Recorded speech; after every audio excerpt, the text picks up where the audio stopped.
Exciting week. We've done 2 in a month now, which is fancy. That's Like double what we've done in the that's past. double what we've done in the past. We're a little earlier tonight. We normally do our stuff at 9 p.m., but it's 7 o'clock. In fact, I'm looking up at the top left. It says 9 p.m. Are we good? Are we good? Do they know that we're live? It is live now, so it's fine. It's fine. It's fine. But Because the yeah, preview never changed. So but we have an awesome guest. So John Lees, and I'm not exaggerating. I'm not kissing his ass. Is literally one of my top 10 comic writers. I love his stuff. Crime is my favorite genre. So he writes a lot of things that's kind of a mix of horror and crime, which I love. So I can't wait to talk to him. John is actually everyone we've had up till now are people I have really strong relationship with, and it's not that John and I don't have a relationship. We've talked a few times, but I've never got to interview him. You've got to, but I've never I've actually gotten to had a interview one-on-one. John. I've gotten to interview him twice. One of them just never got out into the world, so we did it again because we had to redo it. Right. But Is it because of all the vulgar things that John said? yes, it went Yes. way too far. Right. So we'll release the Lee's cut at some point. It's just So crazy, but I'm excited about the Lee's cut. I'll be yeah, honest. it's good times. Uh, But yeah, no, I have been since a big fan of John since the Hotel Volume 1 when that was discovered early on in the pandemic. And then I've been catching up since then. And I've caught up very recently. We can talk about that at some point. So for me, I'm a Comic Stripe fan. I was a big fan of Red 10 from Tyler James. So I read the standard.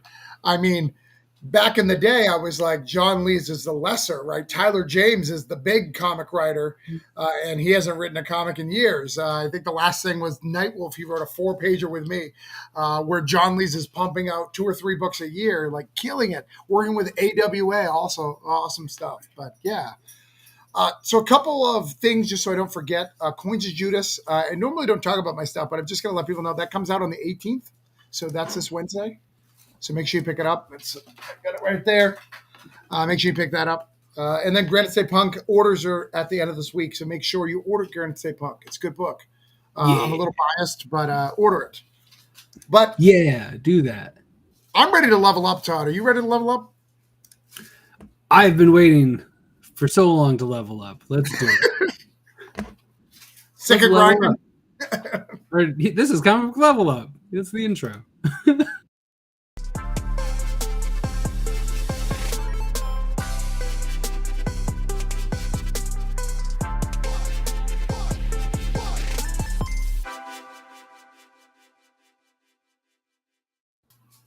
Now we should level up with John Lees. We should level up with John Lees. Let's invite him on. Let's do it.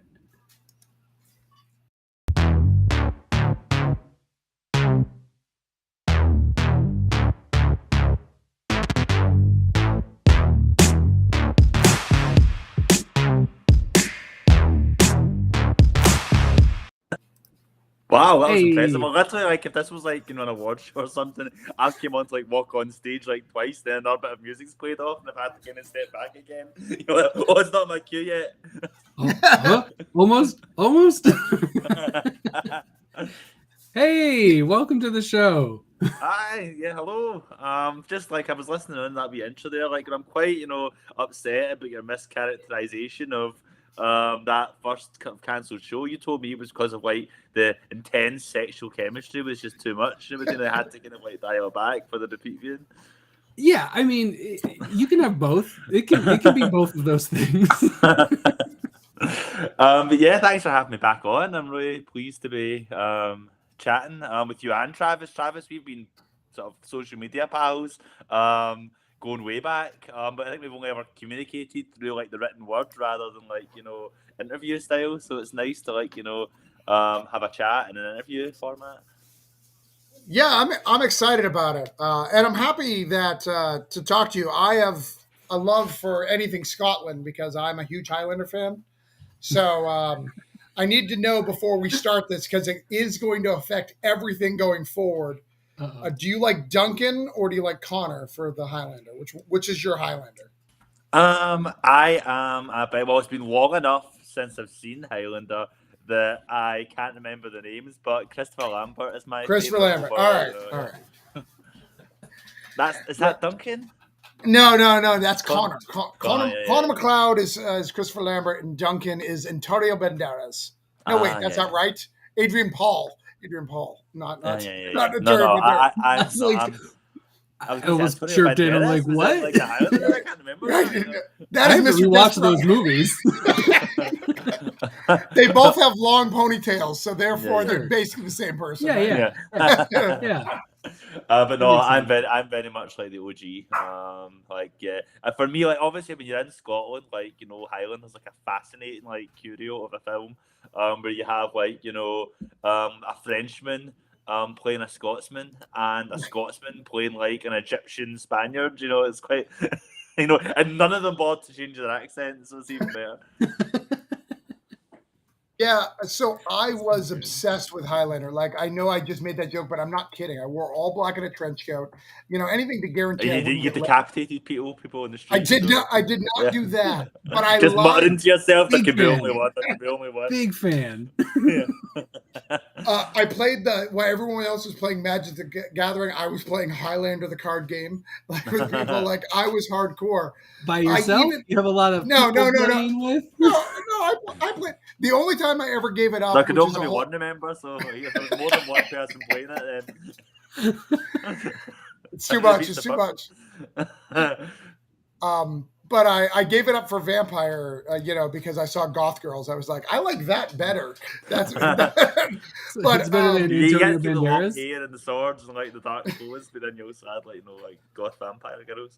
It works because the wardrobe actually translated pretty easily over. It's really nice. You keep the trench coat and but I lied to everyone when I was growing up and saying I was Scottish. I was like, "Oh, I'm Scottish," and I was like, "No." Are you one of these people like you know that's like you know been American for like you know, like 4 generations and walking around going, "I'm Scottish." You know? Yes. But here's the crazy thing. So I lied to everybody. But as far as I knew, I was English, French, and a little bit of Native American because everybody has a little bit of Native American if you've been in 4 generations in America. But my mother-in-law does my Ancestry.com, and I found out I'm like wicked Scottish. Like crazy amounts of Scottish. I was like, shit, I was telling the truth. Well, I'm from New Hampshire, so it's wicked. We're wicked Scottish. I know, it's pretty great. It's a nice you know, all the Scots that came on from the Mayflower. You didn't hear about that. Wicked Scottish. You have wicked Scottish. You know? We all pulled into Boston Harbor. Got some Duncan. So, anyways, let's talk about your amazing career. And so I want to hear the story. Let's start at the beginning. How did you meet Comics Tribe? Like, how did that happen? Oh, my comics origin story. Yeah.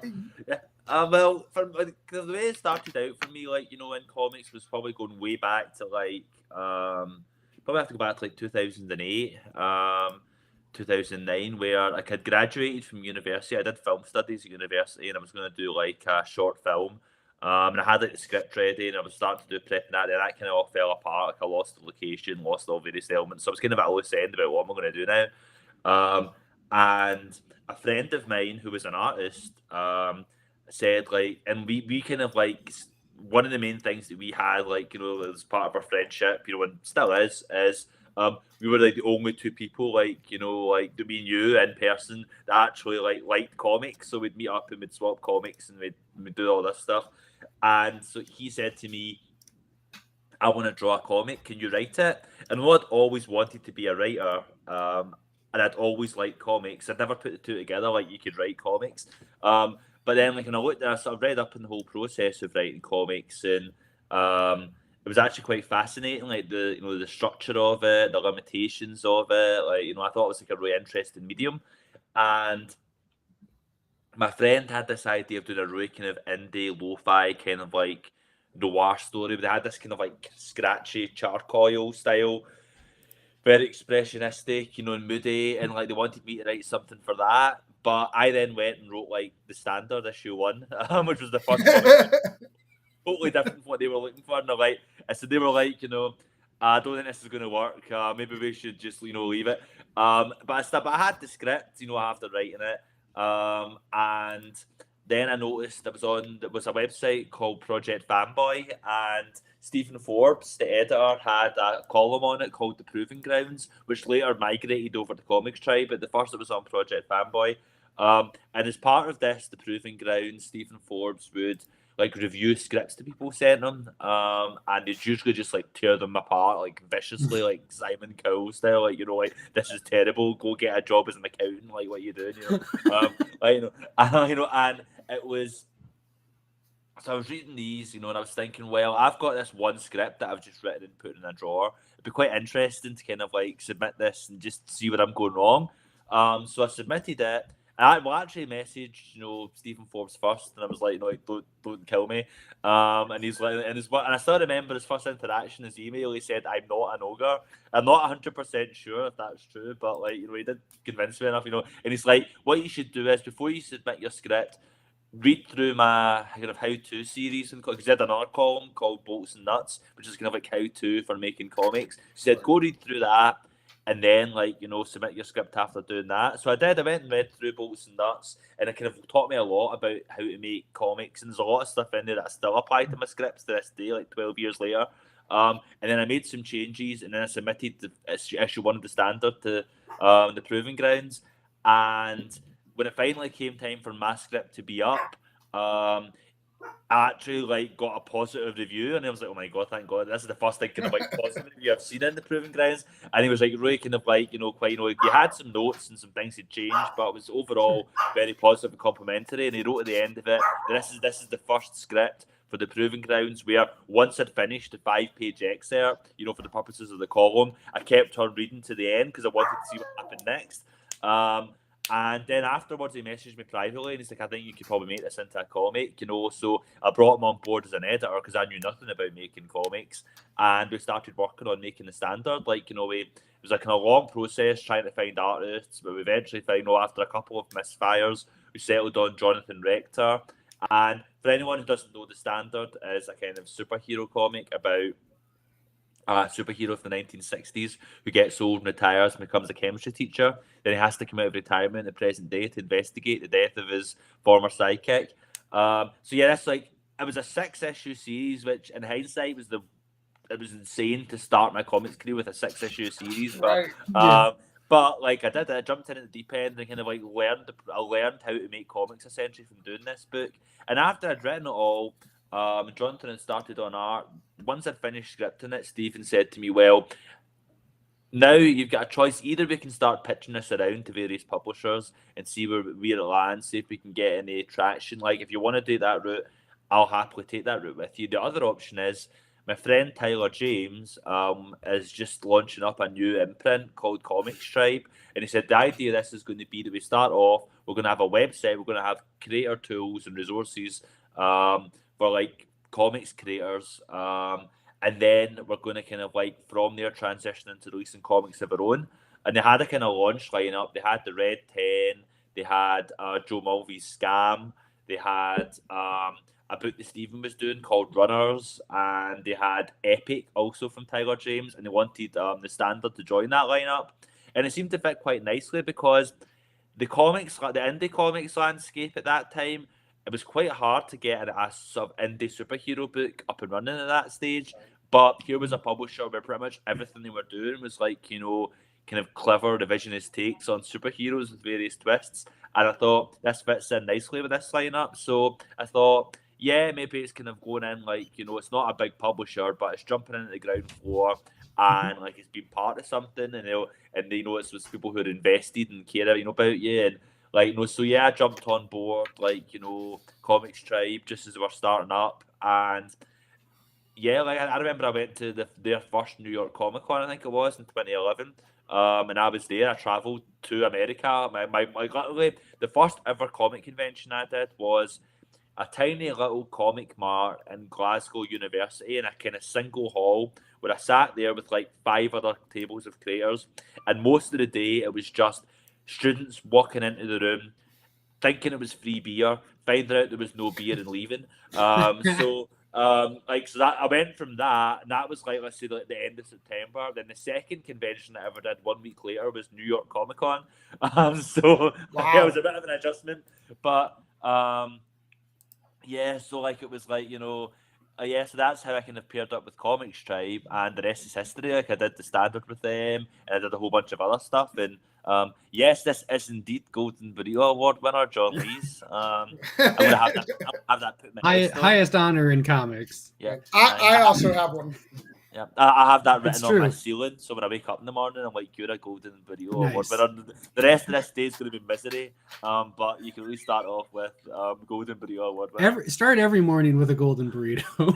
Yeah. Well, and this, I don't know if this is true, but Scotland, you have Haggis Bell instead of Taco Bell, right? You don't have tacos, so you don't know what burritos are. So it's such a rare delicacy. I know. Well, we've fine palates here in Scotland. Like I have. We do enjoy burritos, but we do also enjoy a haggis, and we deep fat fry everything here. We have deep fat fried chocolate bars, and various other kind of special delicacies.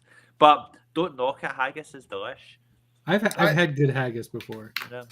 Yeah, because it's I don't know why people are weirded out by it, because it's like, oh, it's like a stomach. It's like, you know what sausage is? Yes, I'm saying people go, oh, do you know the haggis is the heart, lungs, and liver of a sheep boiled in its own stomach? And you go, yeah, now do sausages. It's like, Yeah, like we eat that all the time. It's just you don't know. Sausages are great. I don't care about that. It's like, yeah, it's delicious. Me, like, you can tell me that like it was a unicorn put in a blender and then put in a case, and I'm like, well, it's still a sausage. So as long as it's in casing, you're good. Yeah. Yeah.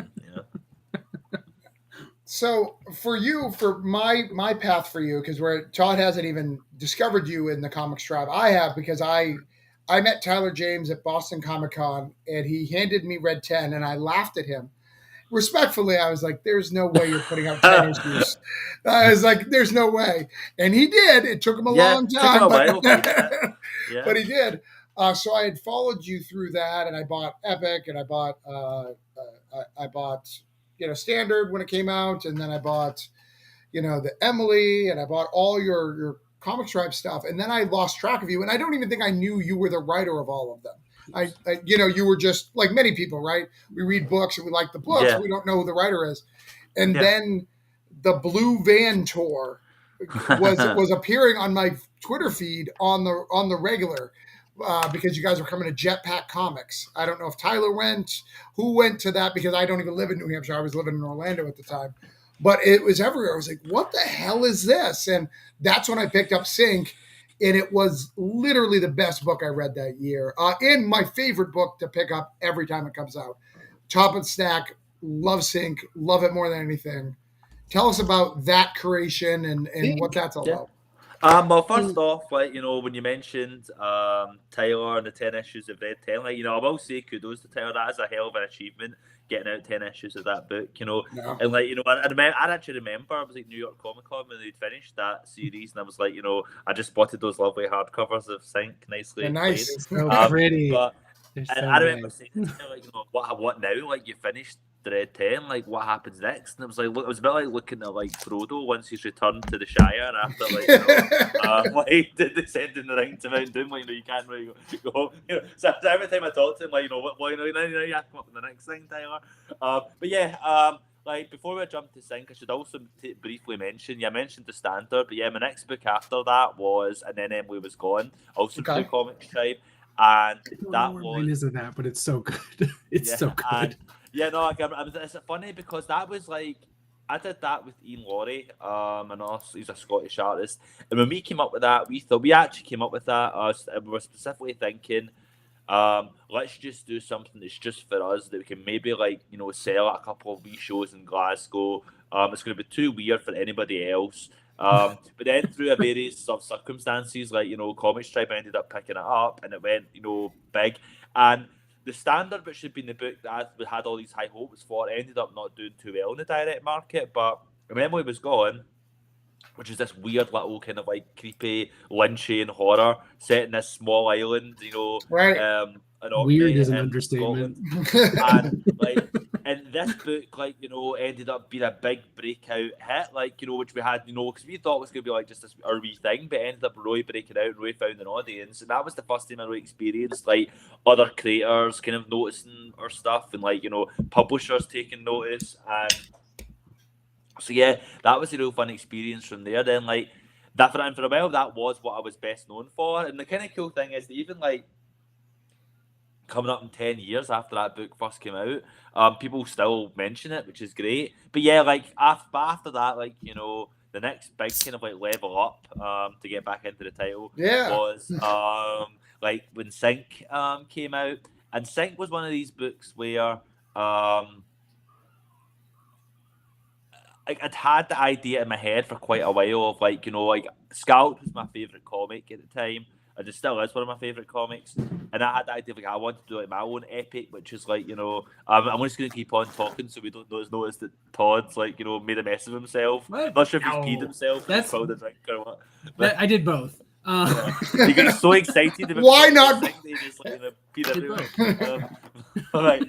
But yeah, it's understandable. But yeah, like so yeah, so like, I had the idea in my head of like wanting to do a big epic built around the location, you know, like, you know, Scouts built around the Prairie Rose Indians, you know, or you know, like, but I wanted to make it Scottish. I wanted to do something set in Glasgow. I wanted it to be a kind of like twisted love letter to Scotland. I had this idea, and this is going to be like my big book, and this is going to be not just a mini. It's going to be like, you know, but I didn't want to do it until I was ready to do it, and I kind of thought this is going to be the book that I take, like, you know, to like this could be like my image book or whatever, you know. But then, like, you know, when I started thinking of the idea for it, like when I eventually got around to thinking, let's develop this, it was actually I'd done Oxymoron, The Loveliest Nightmare, with Alex Cormack, which was a fun book. It's kind of like the origins of the villain in the Red 10. It's kind of like serial killer, you know, mystery, horror, thriller. But it was fun to work with, but I felt like you were playing with somebody else's toys, you know, like it's Tyler's creation, it's Tyler's baby. Sure. So like I was talking to Alex about, let's do something that's just ours, and then that's when Sync came up.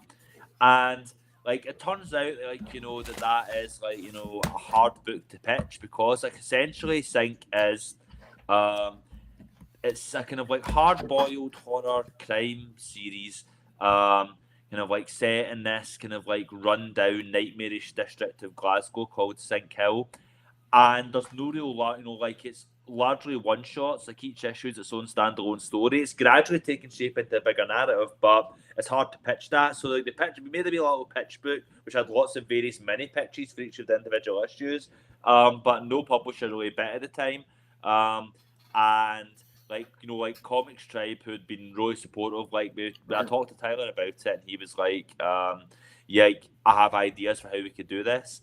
And like he was the one that came up with this idea of like starting through the mailing list, they kind of really doing a kind of like grassroots campaign. And so the plan was going to be that we would like release the first issue, at least for, you know, I think we did the first few issues eventually for free, like digitally on a newsletter if you subscribed. And then that would lead eventually to going to Kickstarter to get a print version of the first issue. And then we would then go to the direct market. And like that's one of these things where if you're kind of like old school thinking, you're thinking if people can read it for free, are they going to want to read the book in print? But weirdly enough, like Tyler like knows what he's talking about. Like it seemed like that whole grassroots campaign really helped build a strong following and really entrench a strong following, because the way comics work, and you know this as well, like Travis, you know, you've got books coming out and stuff, but like it's like the lifespan of a book is you announce the book like a month before it comes up for pre-order maybe. Sure. The book's up for pre-order. You have like 2 months of like pre-orders or whatever, like a month and a bit, then you have FOC. Yeah. Then the book comes out, then each month you have each issue of the book coming out, then you have the trade coming out, and it's done. But the way this worked with Sync is we kind of like hacked that lifespan so that the book was something that existed for like a year before it actually kind of came to the direct market. Right. So we had like the kind of like grassroots campaign, like getting the van and stuff, like going to the newsletter approach and kind of like getting subscribers who then, because we built up that subscribers base, we then carried it over to Kickstarter, and the Kickstarter was a breakout success, and more folk came on with the Kickstarter, and then because of that, we then had a kind of group of established readers who were ready to kind of jump on when it came out in the direct market. And one of the fortuitous things about the direct market launch was, again, we couldn't have planned this, but first in 2016, I believe, 2016 New York Comic Con, we had like a kind of special preview edition of issue 1 available. And that week when we were in New York, the kind of whole, I'm not sure if you remember, it was this whole like killer clowns viral thing going around. Like, they were going in front of houses and they kept having cameras. There was a whole panic about it and stuff. That hit its apex just around the time of New York, of like, and I'm not, for anyone who doesn't know about Sync, one of the main kind of like presences in Sync is based on an actual Glasgow urban legend. Is this blue van which drives around the streets of Glasgow, sort of like snatching people, and it's full of clowns. These kind of terrifying, grubby, dirty murder clowns will kidnap people and cut them up and turn them into clowns as well. And oh, hi Phil, how you doing? What's up, Phil? And yeah, like, so we had these terrifying kind of nightmare clowns. This was actually the first sequence that Alex drew as a kind of like a sample segment.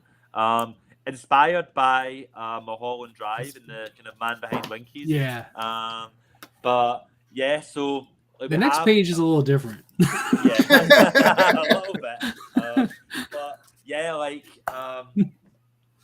so that happened. So everyone like would walk past to see this kind of like comic with like clowns in it, and they'd be like, "Oh, I'm all into clowns because everything's going on," so they'd pick it up. And then 1 year later, the book launched in the direct market. In September 2017, and by sheer coincidence, we could not have planned this, but by sheer coincidence, the week that issue 1 dropped in comic shops was the same week that it released in cinemas. And we have this cover of like the big grubby clowns, like Justin Butler again, really into clowns. Like, we have a clown-themed horror book. So and like 2017 New York Comic Con was madness because we had a kind of like little mini speculator boom for issue 1 of Sync, where we had a whole bunch of folk clamoring for variants and buying up, I was going and signing like 500 copies of like a special exclusive, like, cover that someone had commissioned, and it became this kind of real big buzz book for a little while. And I remember like at Thought Bubble that year in 2017, there was literally like, normally like as a, exhibitor at Thought Bubble, which is the big UK show, there's always like a big buzz book and a big buzz creator. So when you're at your table, you watch as the big lines form outside. Then when they open the doors, everyone runs past you to go to get the buzz book, and they go get what they want, and then they come back to you after that initial rush. Right. But that year, 2017, the line outside the door before rushing to the table was for Sync. Like, pretty cool. And nice. So there was a lot of like a mini sort of Sync hysteria, and for issue 1, Sync hysteria, yeah, that sinking feeling, and like then like the crazy thing was that sort of like interest in Sync wasn't just a kind of issue 1 and it was gone. The way it worked out, because of how strong interest in that book was, pre-order numbers for issue 4 ended up being higher than issue 1. Then issue 5 was the highest selling issue of like that first volume because the audience was growing. And then like, we managed to carry that audience over. And the way it worked out was we did Sync Volume 1 in 2017 going into 2018. Then we did Sync Volume 2. We launched at the end of 2018 going into 2019. The plan had then been we were going to take 2020 off to do the Crimson Cage, which we'll talk about later on, I'm sure. And then we were going to come back and do Sync Volume 3 in 2021. But then COVID happened, so Crimson Cage got pushed back to the end of 2021 into 2022. And then we couldn't start sort of like Sync until after that. So we released Dig this year, which is a kind of like OGN set in the Sync universe, telling the origin story of Mr. Dig, who is a kind of Foxmash vigilante who walks around beating people up with a shovel. There we go, Dig. This tells his backstory, and we're currently working on Sync Volume 3. I'm getting pages in for that from Alex now, so that will hopefully be coming out in the next. And that's coming along with Dig, and that's coming with Dig number 2 and 3, right? Right? No, Dig's right? Yeah, but the story of Dig does continue in Sync Volume 3. Don't worry. Sweet. So yeah, that should hopefully be coming out in the coming months. So watch out for that. And one of the things that was there's a dickhead. The dickheads in Sync are this kind of gang of low-ranking thugs who wear condoms in their heads. A kind of like hazing ritual before they can rise the ranks. There's the clowns as well. There's the There's the Blue Man clowns. clowns. And then And the there's man. Mr. Dick himself. There you go. The He's coming into man. focus. But yeah, like so yeah, like one of the things that was really gratifying is I was really worried. Like after that gap, like it was like between 2019 when Sync Issue 10 released and 2022 when Dig went to Kickstarter. That's 3 years. I was terrified that folk would have just lost interest and they'll given up caring about Sync, but the Dig Kickstarter ended up being hugely successful. And so one, it was amazing that readers still cared and were still passionate about Sync after all these years. But not only that, but readers who had jumped on board in the time since then. Let's say people who became fans of my work through Hotel or Mountainhead, then went back and read Sync. And so I was picking up fans even in its absence, which is really exciting. And I really hope those people will stay on board for Sync Volume 3 and beyond, because I think some of the stuff we have coming is really exciting. Some of my best stuff yet. Yeah, Sync is exactly the book I like. So growing up, I was a huge fan of, Jinx and Goldfish and 100 Bullets and Stray Bullets, like crime-ish comics. And it kind of went away to like old pulp crime. And I like that, but I really wanted more Guy Ritchie and Quentin Tarantino crime. Yeah, Brubaker took over. Right. Brubaker was like, no, I like pulp, and I'll mix I'll give you a little bit of Cthulhu. You're welcome. I really go. just a little bit. Yeah. A little Cthulhu is a treat. Right. Yeah, exactly. And I mean, nobody is ever going to say Brubaker can't write a crime story. I'm not going to say that at all. But the crime that I like is very Quentin Tarantino-esque, Guy Ritchie-esque, like 70s gritty. Right. Yeah. So when Sync came to my being and it being horror and crime, because I didn't even think about it was crime until Tyler one time said, hey, you should talk to John Lees about his crime book, Sync. I was like, I've read that book, Tyler. It's not crime. It is about horror and clowns. Like, what are you talking about? No, for me, that's what I think issue 1 is very horror heavy. Yeah. That's kind of a front load, which then becomes more of a crime. But I think that's one of the great things about Sync is because of that format, of it being a kind of anthology format almost, and like telling different stories each issue is, it gives you the freedom to, once you've established the world of Sync Hill, you can do different genres within that world. Like you have horror issues, you have kind of like hard-boiled crime issues, you have like action, kind of like packed, like kind of action thrillers, and you have like a romantic comedy in one of the issues. Like you have everything that can kind of like go under the. I think it's a romantic comedy. It's a romantic comedy, Todd. Sure, it's a dark romantic comedy. That's a happy ending. Yes, there is a happy ending. More ways than one. But yeah, like, so for me, that's one of the great things about Sync is that you have the freedom to kind of like do different things and flex different muscles and kind of explore different genres. And yeah, I think it's easy to kind of categorize it as horror because, like, I'm kind of the horror guy, like, right, sure. Oh yeah, this is a horror book, but yeah, no, I like it because it's all kinds of different genres, and I think probably principally crime. Yeah.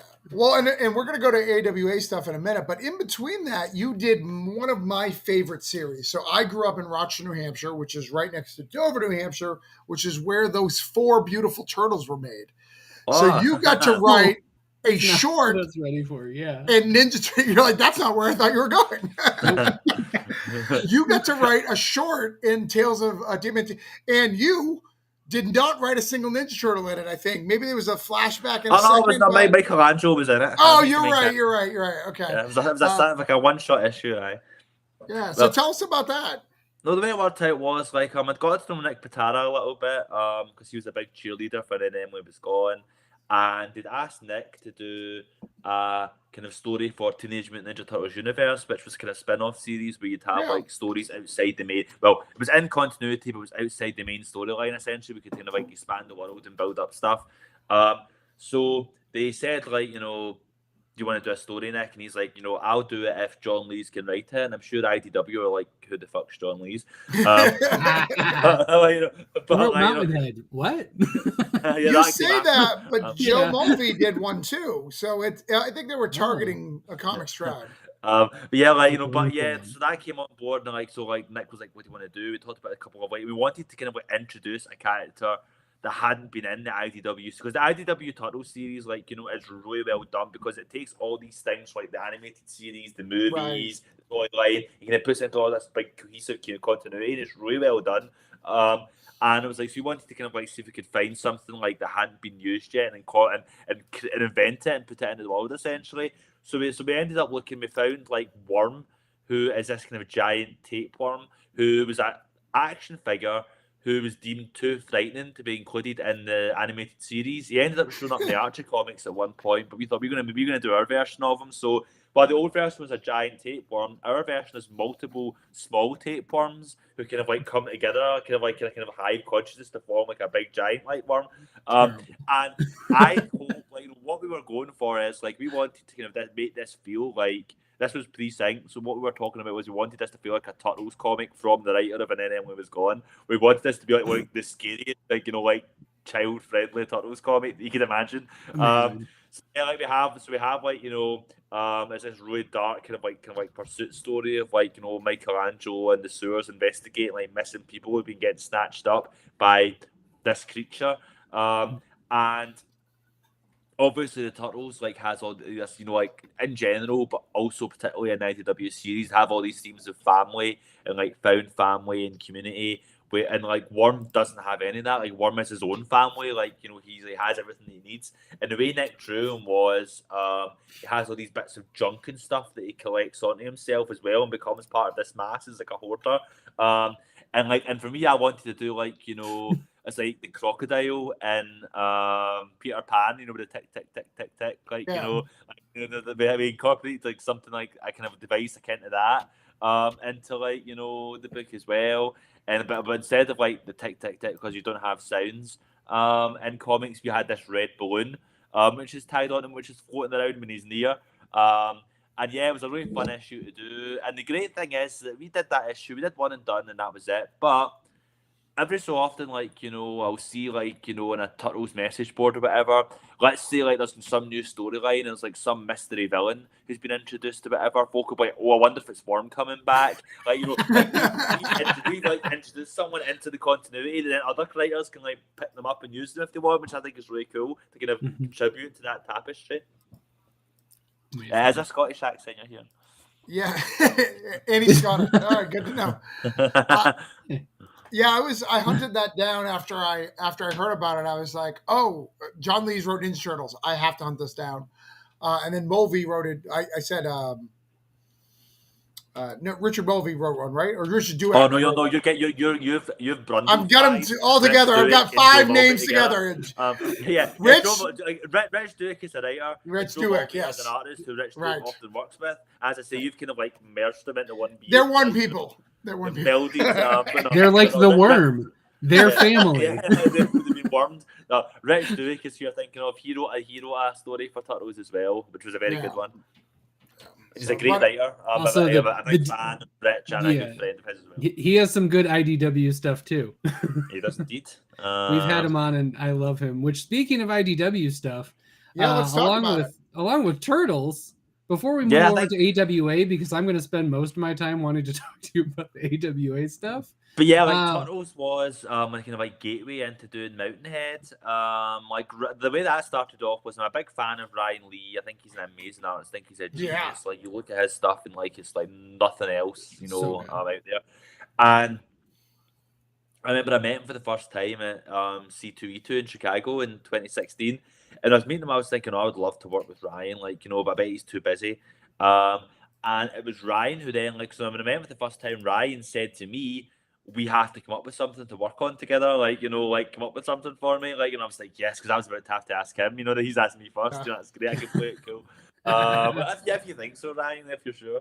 Yes, we had a few, I suppose, so twist my arm. But, like, you know, so I came up with a couple of ideas, and the one that really stuck was Mountainhead.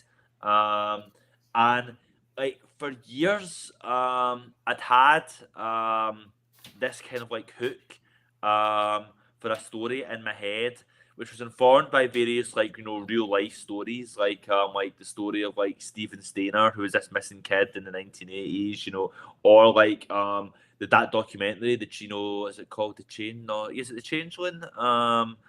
No, The Imposter. That's what it's called. Like, which is like, I'd done another documentary about a missing kid, and so I had these real life stories rolling around in my head, and that kind of like gave me this hook of this character, Abraham Stubbs, who's this kid who spent his whole life on the run, looking over his shoulder, living off the grid, with this kind of like crazy conspiracy obsessed dad being told that the authorities are after them and they want to steal him away and brainwash him, until eventually they're caught, and Abraham finds out that his dad's not his dad. Actually, he's been like, kidnapped when he was an infant, and he's sent back to live with his real family, who he doesn't know, in an old hometown that he can't remember. And that was kind of like the hook that I had, but I never knew where the story was going to go from there. And then through talking with Ryan, I ended up had like a really great like story concept and a kind of like great conceit, but not a character hook. So then I kind of like put these two ideas together. So you end up having this story that, without spoiling it for anyone who's not read it, you have this real character-driven thing that's really kind of focused on this kid who's traumatized, and he's put in a new world that he's trying to get to grips with, and the things don't feel right, and people seem strange to him, and he's not sure if something's wrong or if it's just his own programmed paranoia. But then the story takes kind of unhinged turn, like in issue 3, and becomes like something totally different. And that's a really hard sell. Yeah. And that's a really hard sell. Like, fair play to IDW. It's hard to try and pitch like this is going to be one thing and then it becomes something else like midway through. But they believed in the book and they kind of like saw it through. And yeah, like, I think Mountain Head's it's 5 issues, right? Yeah, 5 issues. Mountain Head's one of these books that... If you haven't checked it out, go check it out. It's great. And it's 5 issues. Little commitment. I'm really proud of. And it's funny because I think it's going to be a book that's only slowly building up an audience among my work, because the way it worked out, I think it was issue 1 and 2 came out, then the pandemic hit, and then it was like about a year absence between issues, which really killed us. But it was a big gap. But once it was all collected, I think people have started going back to it and discovering it. And I think it's a really cool book. I'm really pleased with. I think it has some of my scariest moments that I've had in any book in that. But I think it's also quite funny and character-driven and dramatic. And me and Ryan still talking about doing something else together, because we had so much fun working on this. So watch this space. Yeah, please do. I remember reading it and being like, what is going on with the people from Comics Tribe? Because we had Road of Bones at the same time, and with same company, I was like, what are they afraid of in the mountains? Like, did they have a Comics Tribe retreat we don't talk about? Yeah, there was a Comics Tribe retreat. There's a mountain retreat where they don't. That went terribly wrong, or terribly right. Yeah, one of the two. It could be both. I mean, it got you both some really cool books, so I'm happy with the results regardless. So good. But yeah, I think it's IDW. You had some good stuff, but how I may have not been early for Comics Tribe. I may have been in my own bubble of other indie things, but in terms of upper indie, I first found out about you doing Comic Burrito. And I just quite like that little almost she held up the book. That's the noise for when I introduce a book, obviously.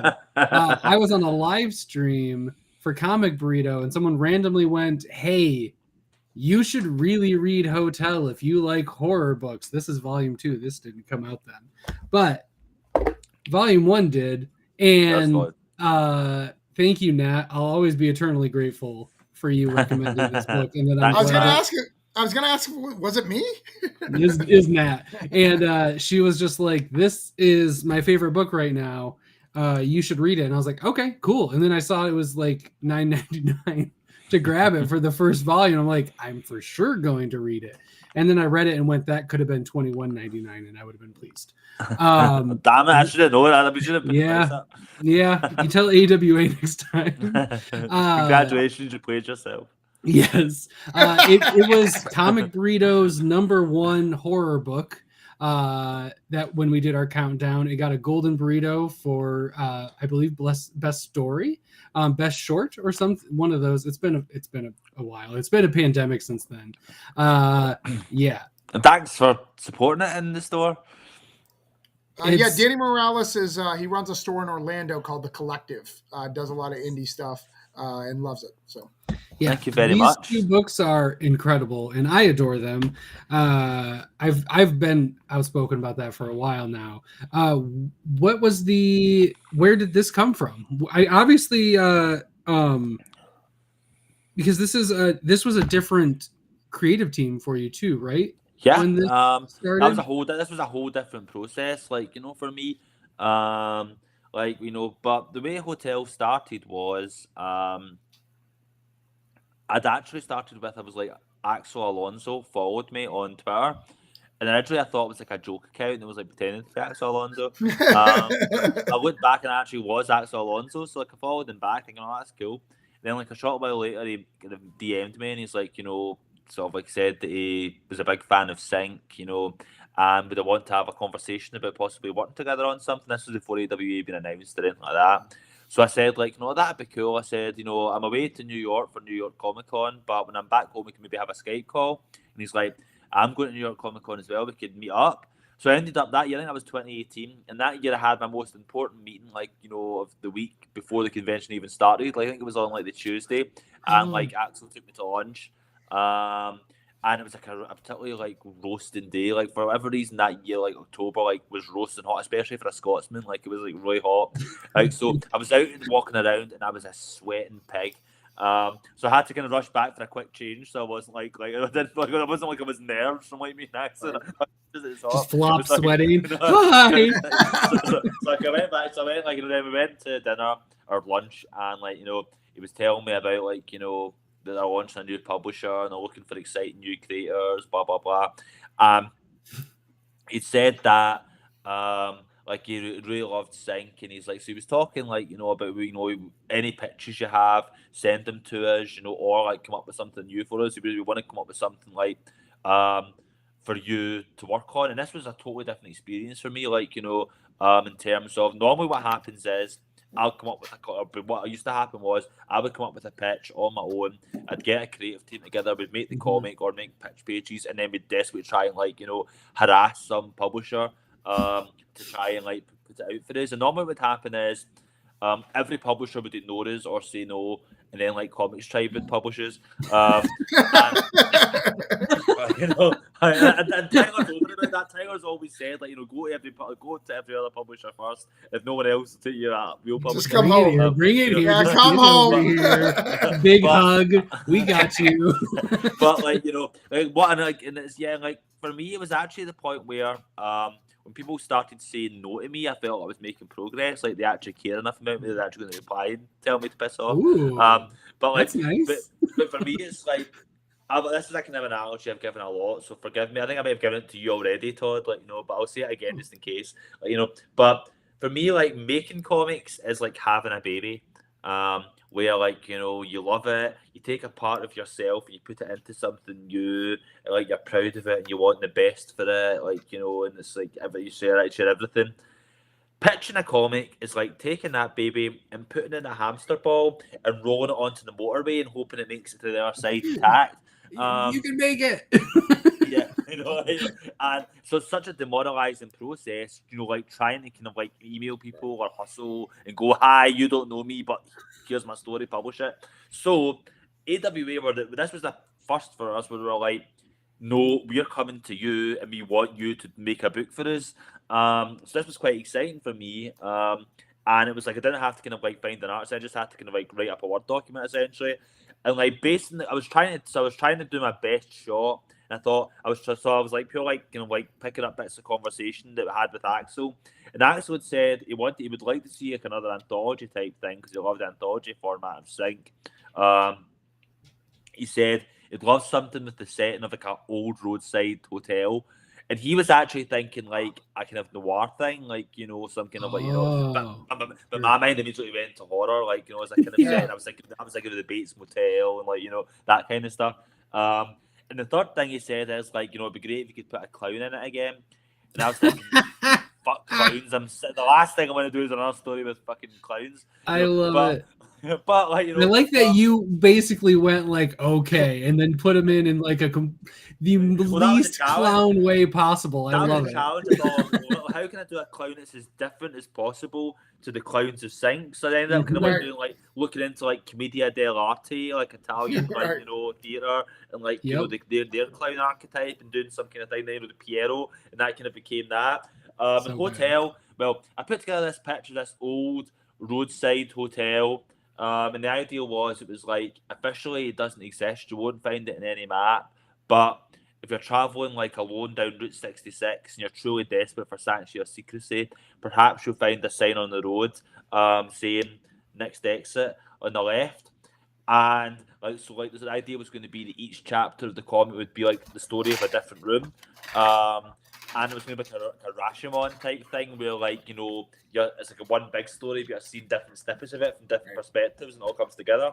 So I put together this pitch, and it was all ready to go, and it had the money title of Next Exit, No Vacancy. So I sent that to AWA, and Axel's like, I like it, but it needs a kind of like snappier title, and it was Axel who came up with Hotel with 2 M. Thank goodness! Thank goodness! And then, like, you know, that's great. And the idea of like the kind of like, you know, the light up, you know, sign, you know, and he was the one that said that. I see the logo now, the light up sign. It's like neon lighters, and the O and the T have been blanked out, so it says hell. And then like I came up with, and I riffed on that and came up with the idea of having like, you know, like in the comic, like, you know, you have like the hotel. Then the second L is like an arrow pointing left, like, you know, so it's like the next exit, you know, the left kind of type thing. And yeah, from there, like, you know, we did the first volume. And the great thing was, like I say, I was just me, a writer by myself. I didn't have to find the team. You know, it was Axel kind of matching up with our AWA, matching up with everybody. They found Dalibor Talaic, you know, who'd done all these big books like, you know, Deadpool and like, you know, all that stuff. And then, like, you know, these veteran colorists and letters like Lee Lowridge and Lee Sal Lowridge is so Cipriano. good. And so I was, like, everybody in that team was like legit and had Marvel, DC credits apart from me. I was like the unknown commodity there, and I was like, you know, I better not fuck this up because like, these guys are all legit. So we were kind of kept separate originally. Like I wrote the scripts, and then like they brought the artists on board, and like, you know, so we're all kind of segmented apart from each other. But then, like, I met Dalibor for the first time at New York Comic Con 2019, and we hit it off immediately. And that was great, kind of getting to know him, and then that kind of like meant that I knew for any future issues, we would be able to. Oh, hi George. How you doing? But I thought for any future issues we do, I'll now be able to write to Dalibor. Like, you know, I know his style, and I'll be able to ask him, what do you want to draw? And we can kind of like work together rather than just be me writing and then him drawing. So yeah, the way it worked out, everything was going to go great. A Hotel was going to be one of the launch titles for AWA Studios. This big, massive event, big product lineup launch. It was me, the Resistance, Archangel 8, and the Devil's Highway. And the plan was going to be a big, massive launch week. There was going to be transatlantic signings. I was doing a signing for Forbidden Planet Glasgow. There was going to be multiple signings across the US. There was going to be this big event. And then COVID happened. And literally the week that those books were supposed to launch was the week that all the comic shops shut down. And so we thought, my God, we're good. But no, like what ended up, we still found an audience. AWA did some inventive things like putting the books online and releasing them as web comics and serializing. Yeah, it's a web comic. Yeah, that's how I first read it. That's the way it kind of first picked up, and then like you know, like people were still ordering comic shops, you know, people were still ordering from comic shops for mail order and stuff. And we found an audience, and then by the time it got to the kind of first volume, you know, graphic novel, Hotel was one of like the top 10 best-selling graphic novels of October that month, you know, which is like unheard of, like for me, like, you know, like to have sales that level. And then based on that, and based on like readers, like, you know, like tagging me and tagging like AWA and the demand for more, we then got to do a volume 2. And yes, like for me, it's funny because 5 issues. Yeah, 5. We get bumped up to 5 issues. But it's funny because for me, like, you know, obviously, I love all of the comics to do it. I've never written anything thinking like, oh, I'm just doing this like for the sake of doing it. For the money. I can't write something unless like I have that kind of tether where I care about it and I feel like this is something I'm passionate about. But even so, I was taken by surprise by just how much folk loved Hotel. People really respond to that book. We really enjoy it, and the audience is still at up. I've actually been getting asked will we see a volume 3 quite often lately, and the answer to that is I've written out the synopsis for volume 3. I've talked to Dalibor about it. I'm on board to do it. Dalibor's on board to do it, but it's up to AWA, and essentially they're in the same position they were in, at the end of volume 1 before volume 2, where when we finished volume 1, they said write it in a way that this can be the end, but if there's interest, we'll do more. And because of interest and because people were outspoken and wanted more, the demand was there to get a volume 2. So if the interest is there and the demand's still there, people make their voices heard, we will get a volume 3 hopefully. And obviously, hopefully, all this stuff with the Hotel film coming up might, mean that we're getting. It's gotta help. I don't know how that can't help. Well, for me, you were such a big component for me to embrace AWA. Obviously, Straczynski, you're gonna read Straczynski. If you're an old school guy like me in his 40s, you're gonna read anything Straczynski and try it out. But I bought the whole line. I was all in. I bought every single series.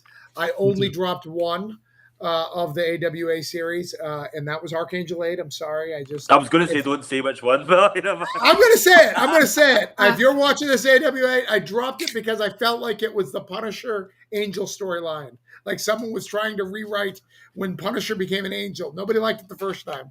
But everything else. I think it was good. All right. Well, I didn't read it. Company line.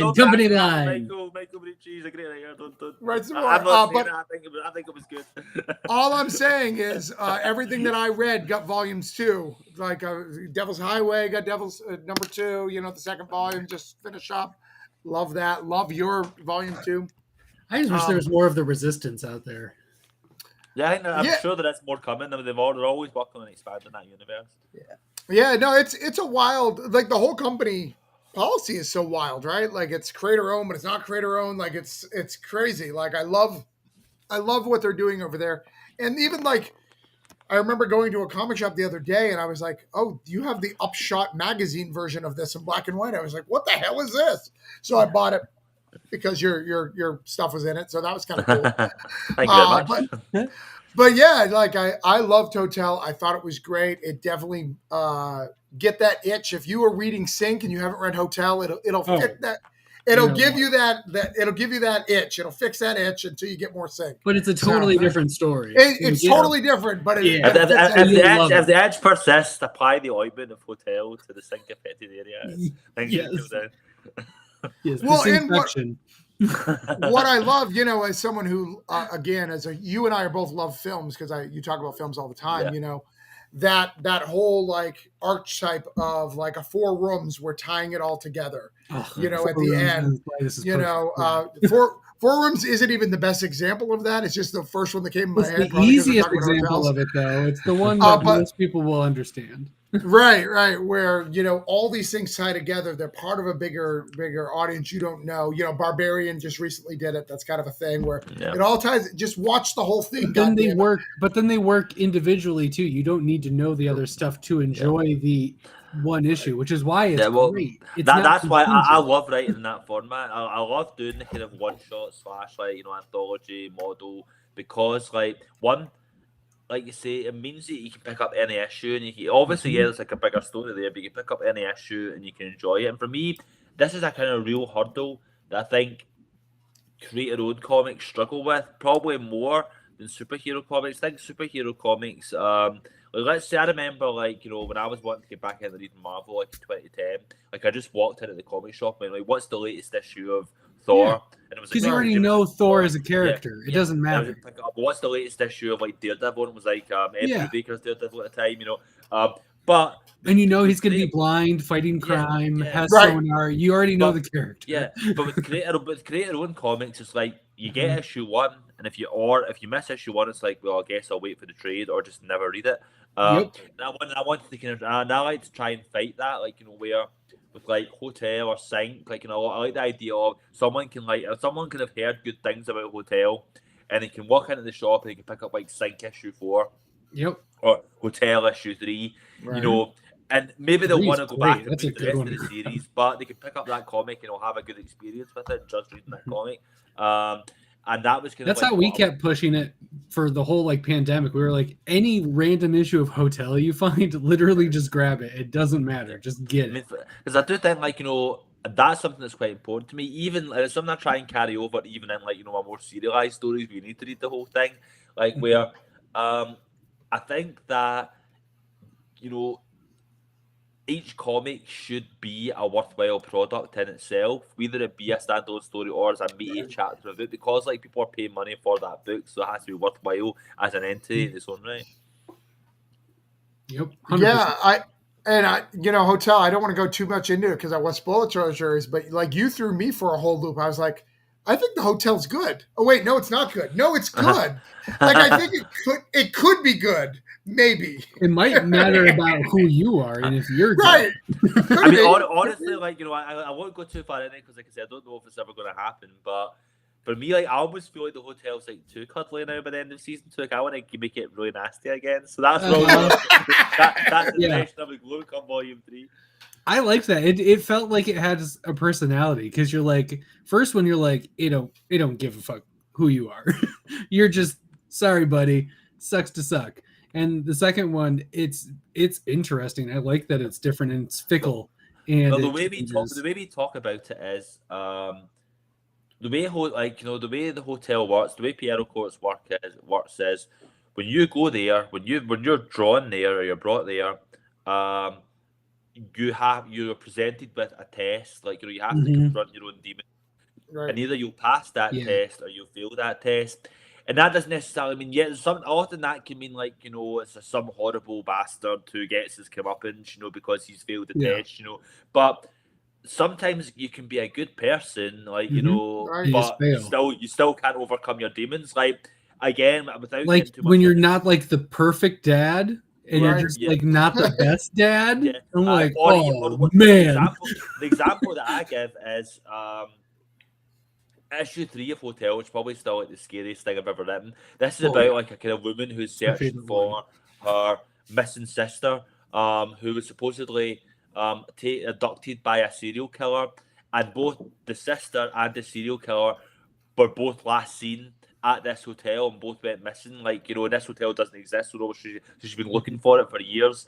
And when she finds this hotel, quite early on in the story, there's this point where she goes to leave, and the lesson would be that, you know, she can't stop living for her sister, she has to move on. So she goes to leave and she trips up in a loose kind of like, you know, some like slab in the ground, and she sees like this passageway leading to a trapdoor underground, and she's standing there. She can either go out the door or she can go down this trapdoor. So good. And whatever happens after that, the fact that she's chosen to go down the trapdoor is she's made her choice and she's already lost before entering because she's already done that.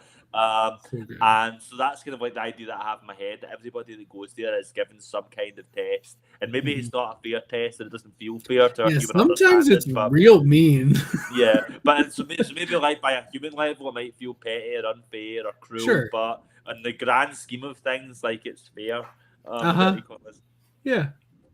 It's such a good book. But let's answer George's question and then we'll go. I don't know if you even know the answer to George's question, but honestly, I should say I'm not being coy. I'm not like doing I'm keeping the secret. I genuinely don't know.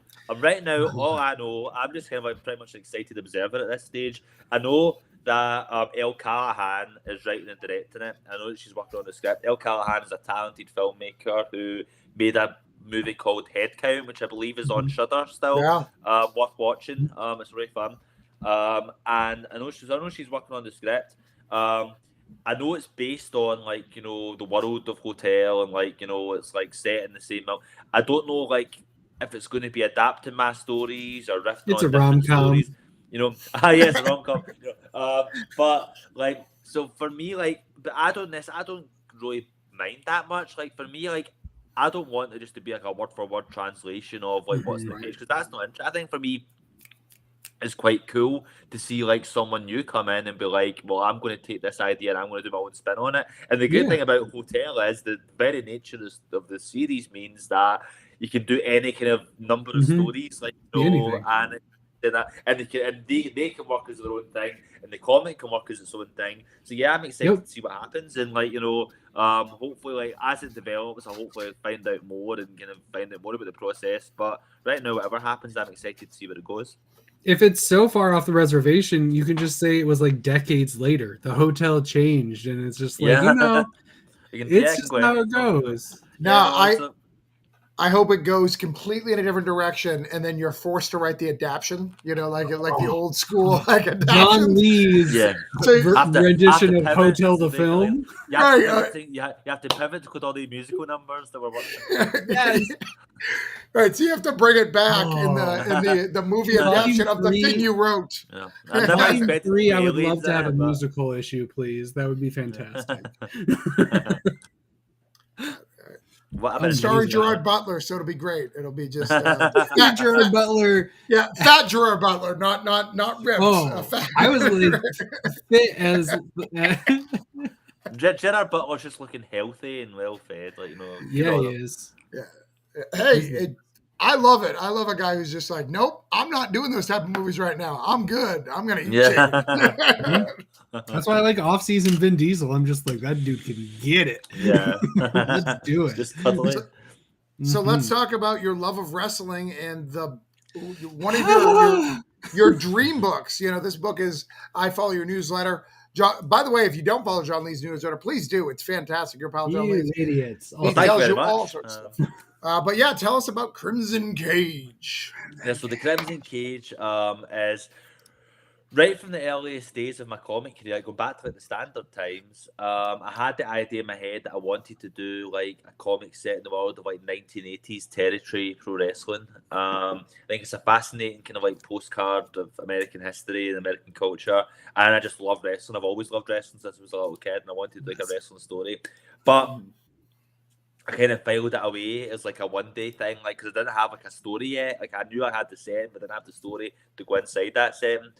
Fast forward to like 2015, and I watched Justin Kurzel's movie adaptation of Macbeth with Michael Fassbender. And shortly after, and like watching that, I really enjoyed it. And it kind of like revived like my old like school days where I loved Macbeth.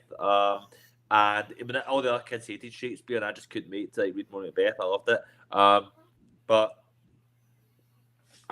then about a year later, I watched not Game of Thrones, Throne of Blood, by Akira Kurosawa, which is now one of my favorite movies. I love it, and I was watching that thinking that's so genius. I love how they took Macbeth, the core story of Macbeth, and transplanted it to the world of feudal Japan and samurais. Like they're so clever. If I was doing like my version of Macbeth, what kind of place would that translate it to? And I was like, oh my god, this wrestling thing I've always had, and I clicked it together. I was like, oh my, and the more I thought about it, the more I thought this just works. It's just like it's natural. It's like peanut butter and jam. Like it's just peanut butter and jelly. Sorry, I forget it's American. Well, yeah, I know it's not jelly there. It's Jello, basically. What you get? No, it's jam. We call it, but, yeah, because jelly is Jello to you, correct? Yeah, jelly's Jello. Right.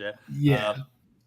But yeah, like the gel. But yeah, so like I had this idea, and then like, and the way it worked out was, I was in conversation with a publisher, not AWA at the time. I was in conversation with a publisher, and it was like, and it was like they'd said before Alex was attached to anything, it was just me, and they went like, you could do any comic, like what would you pitch? And then like this came in my head, this is when that came in my head, like I'll shoot my shot, and I pitched Crimson Cage.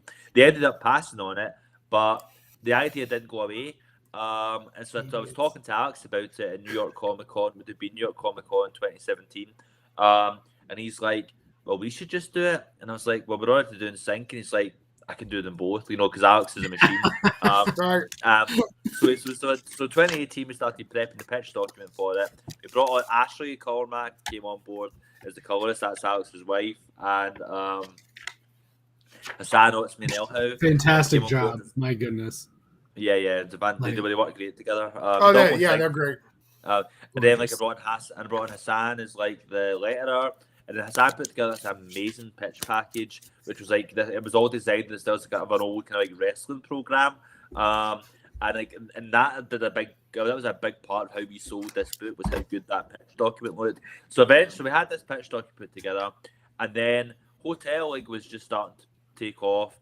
So I pitched Crimson Cage to AWA, and they were like, "Yes, let's do this." And so it's over 2019. They kind of like we tinkered with the format a little bit to kind of like fit it in with what AWA was looking for. We had some contract discussions and stuff.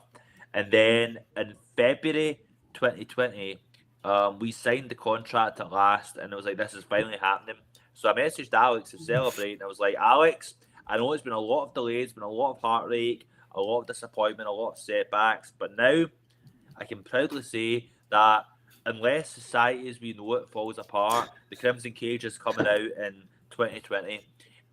3 weeks later, everyone was locked down, the comics industry ground to halt. And then the Crimson Cage was in limbo, and the reason we couldn't do sync was we were essentially in a holding pattern. We were told we could be ready to start work on the Crimson Cage at any point now, but we don't know when, so you have to be ready. So we couldn't start working on sync, and we ended up holding off until like it was like December 2020 when we were finally like, okay, we can start work again. And so then we like, things resumed, and we worked, and then like, so we spent 2021 developing the book. And then eventually it released in December 2021. And weirdly enough, it came out the same month as another like comic book adaptation from the Coen brother, or from Joe Coen, starring Denzel Washington, my favourite actor, and like Frances McDormand, one of my favourite actresses. I was like, my God, so this is like tough act to try and follow or try and beat.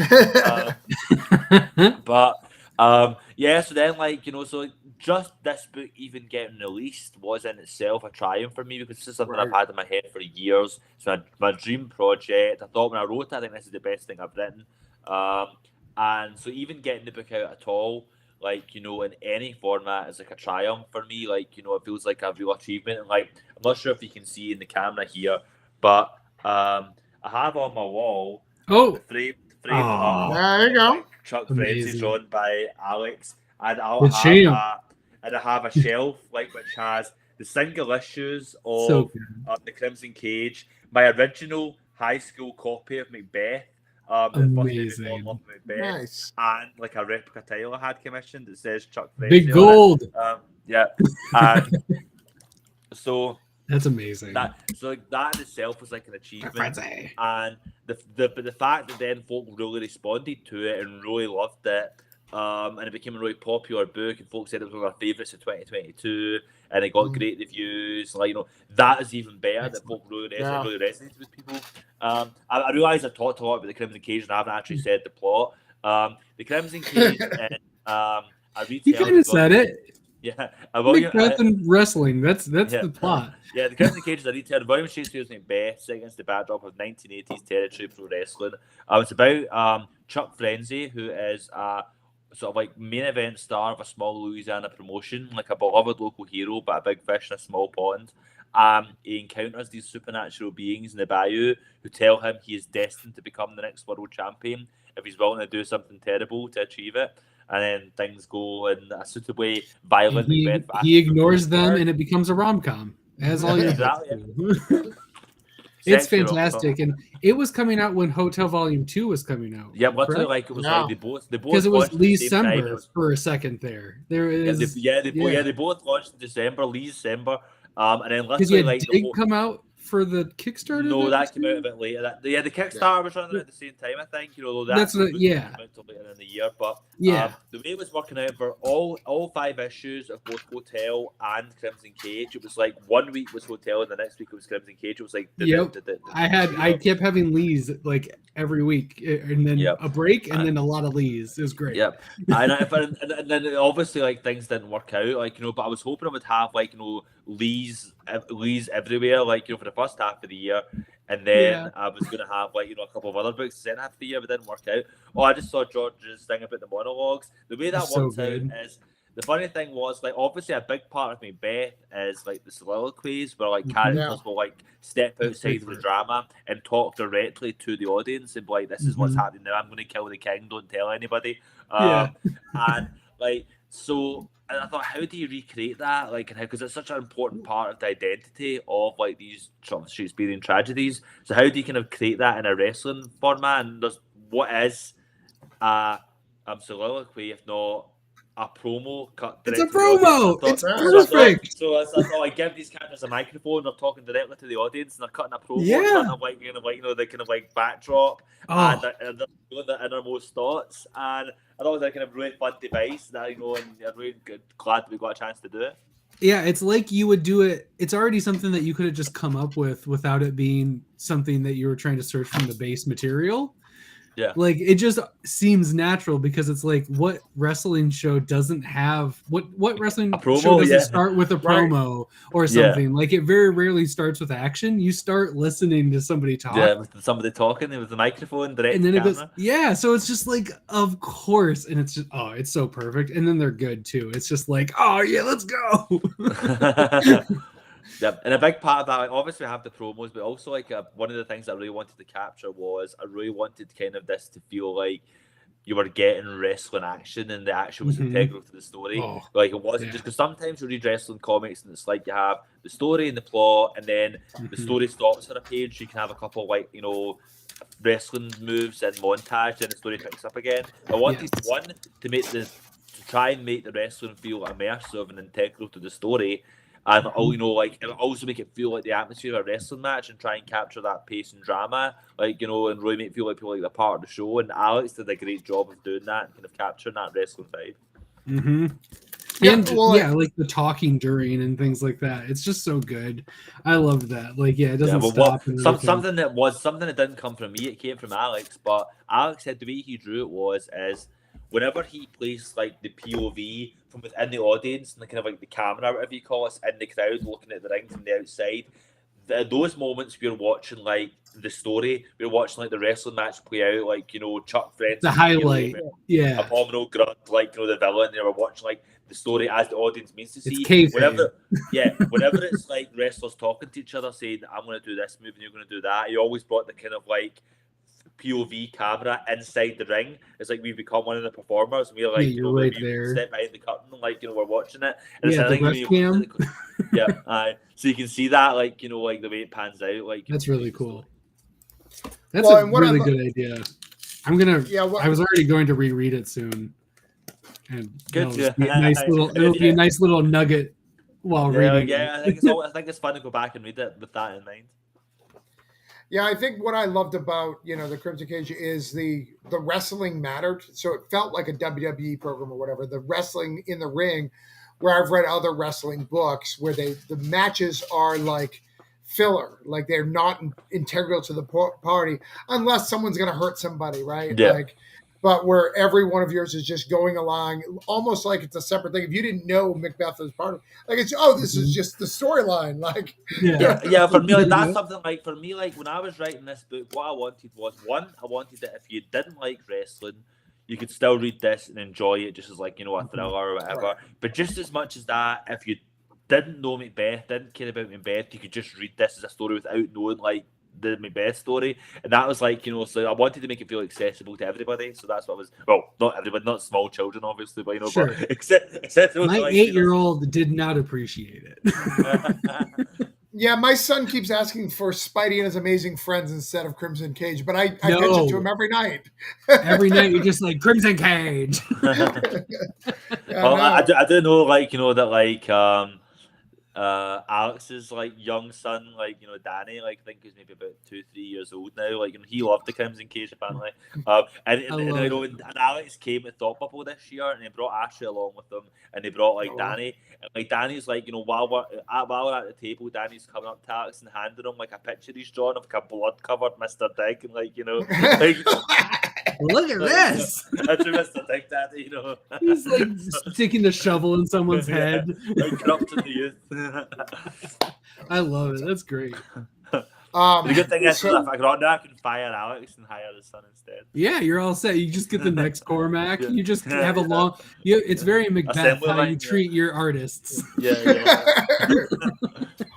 Well, Cormac's writing everything these days, drawing everything these days. I find him on all sorts of stuff. I get, what is it? So good. What is the name? I can't even. The Duel. The Duel was randomly. I was like, Yeah. No, Alex is doing again, that. yeah, he He's a does a whole machine, bunch apparently. of books. Like, he's a machine, like you say. He does, like, Sync. Yeah. He does the stuff with Rich Duick. Like, I think he does every book for Bliss on Tap. Yeah. Look at that. Oh, It well, worked. That's good to know. Like, I'm glad, Oh, like, good. that you were There able we to enjoy go. it, George, like, even without seeing any of it. Although you haven't said that, you should now go and check out some other adaptations. Throne of you Blood really is should. amazing. You should check it out. It's really good. So we got your newest book to talk about before we wrap this up. So we've got the yes, new thing. The Nasty. Now, I said that the Crimson Cage is a passion project of mine. It's like sort of a topic that I love more than just about anything else in pro wrestling. But something that I'm equally passionate about and that I love just as much as wrestling and have loved for just as long as wrestling is horror. And this is like a total love letter to horror. It's not quite like, even though like obviously there's horror elements in it, for me I look at it as more of a kind of like a comedy coming of age type story. And it's gonna weirdly enough, it's probably my most personal thing that I've ever written. Because yes, Throne of Blood, George, that's the title. but like, weirdly enough, like Nasty's like the most personal thing that I've ever written, because like it's set in Rutherglen, which is like where I grew up as a kid. And like, it's very much like a lot of my own backstory and my own love of horror kind of like filtered into this story. The premise is this kid Thumper, he's called, because he has like a nervous habit of like tapping his foot, so he's called Thumper. Thumper Connell is like a lonely kid who, when he was young, decided to kind of like make the star of his favourite slasher movie into his imaginary friend. Because he was watching like horror movies like a very young age, like me. I had a very permissive video shop like in my town where it was at the end of my street, and I was able to, like, when I was like 4 or 5 years old, I could just like walk to this video shop and pick up like I'd come home with a copy of like Peter Pan and like Child's Play 2 and like Maniac Cop 3 Badge of Silence, so, the usual combo. So I was watching like horror movies from a very young age, and while I never had an imaginary friend, I did often daydream about how cool it would be if like Michael Myers was my pal. So that's like where like this idea of like this kid making up an imaginary friend, like of his favorite slasher. But unlike most kids, like Thumper kept his imaginary friend all through his childhood and into his teenage years. So our story picks up in 1994 against the backdrop of the waning days of the Video Nasties Moral Panic. And the Video Nasties, here I'll explain it to you, Phil. The title of the Nasty comes from, here in the UK, one of the most fascinating periods of like cultural history is the whole moral panic that surrounded Video Nasties, where in the 1980s, and the influx of like VHS and unrated films were kind of coming out, the Tory government, which is the right-wing conservative government, were looking for like a good bogeyman to kind of blame all of society's ills on. And what they settled on was violent horror and exploitation movies, which were getting put into like homes, and like children were being exposed to these like horrific corruptive influences. Like, isn't it always think of the children whenever like they want a boogeyman to kind of like and so essentially the right-wing government and like cooperation with the kind of like right-wing press and various kind of like provocateurs like Mary Whitehouse, who ran like a concerned citizens like campaign, started this thing called they called them the Video Nasties, which were like these like horrible films which are unspeakable.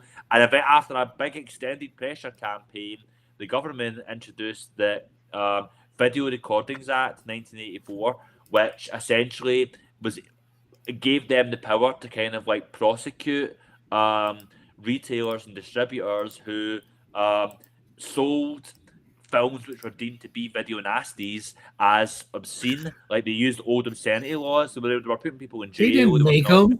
Right.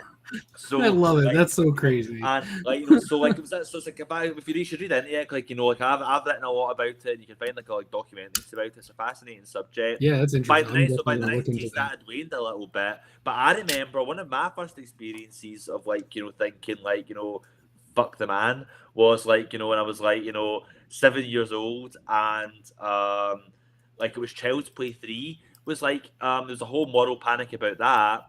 And it was what happened was a tragic story. It was a horrific story of this young boy, Jamie Bulger, who was taken he was snatched by two slightly older boys who were about 10 and 11, and they brutally murdered this kid. That was horrific. It was all over the news.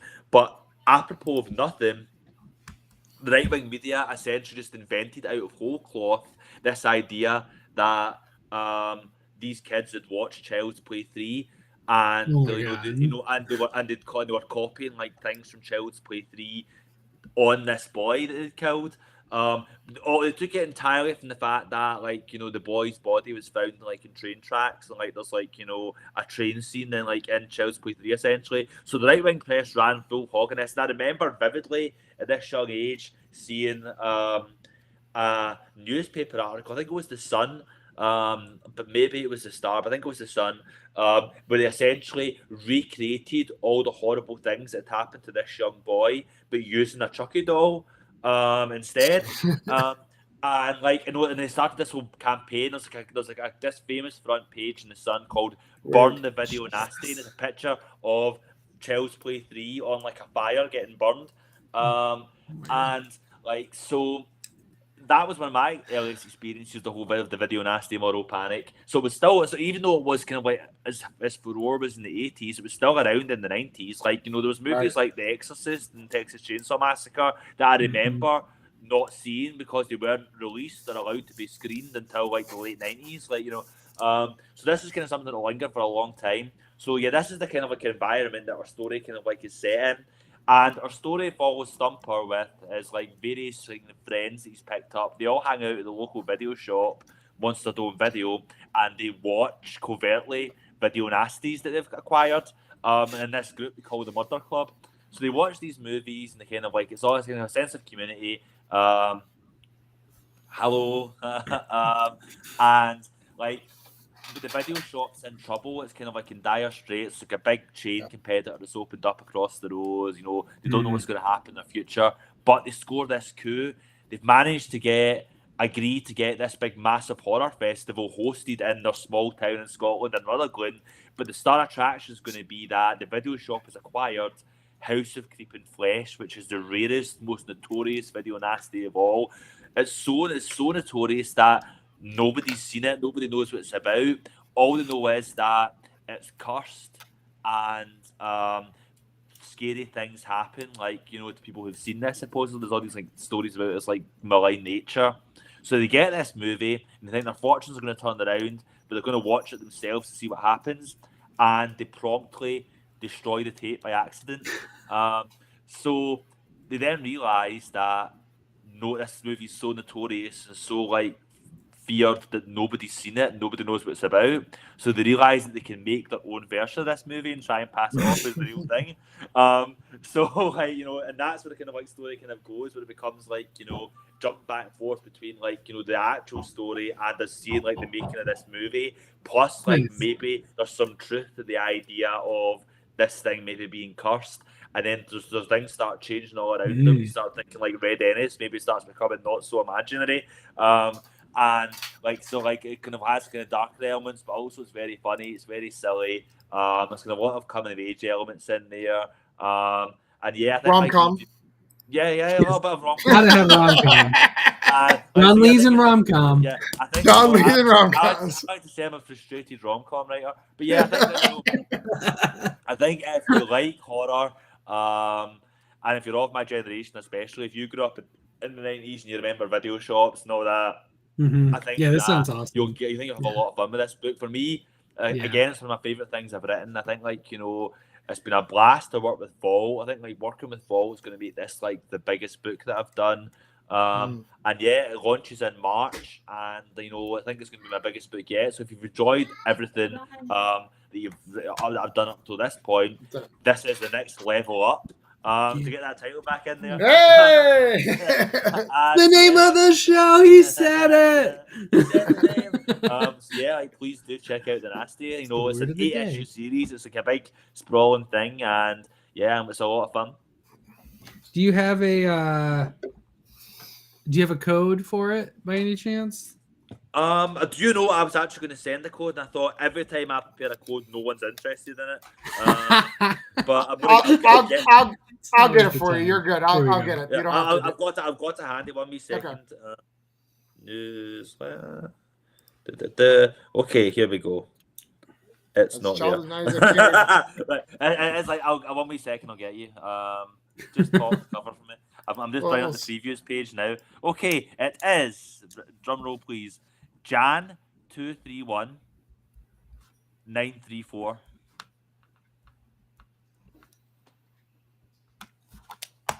Perfect. There we go. As a child of the 90s, I can't wait for this book. Calling all children of the 90s. I know, like, this is like the book for you. So, or children of all ages, I think will enjoy it too.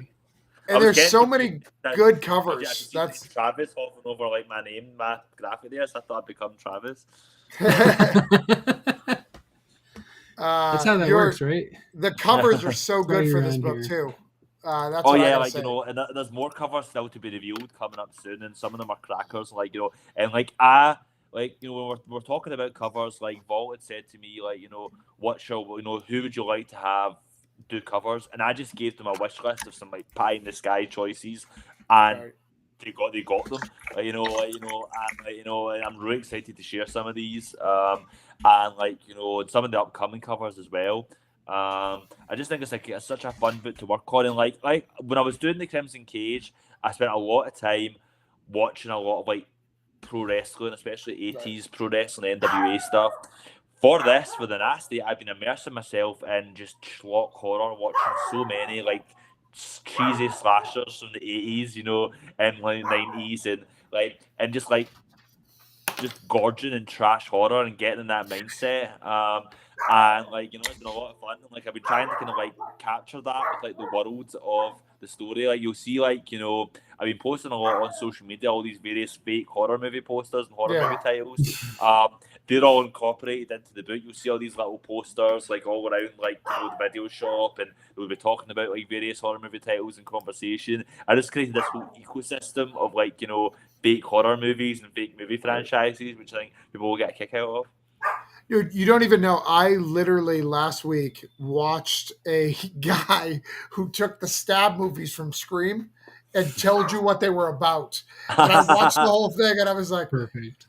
I don't know why I'm watching this. This is so unimportant, but I'm just fascinated that he did it. It couldn't matter less, but you'll love it. Yeah, just let the folk care that much. Yep.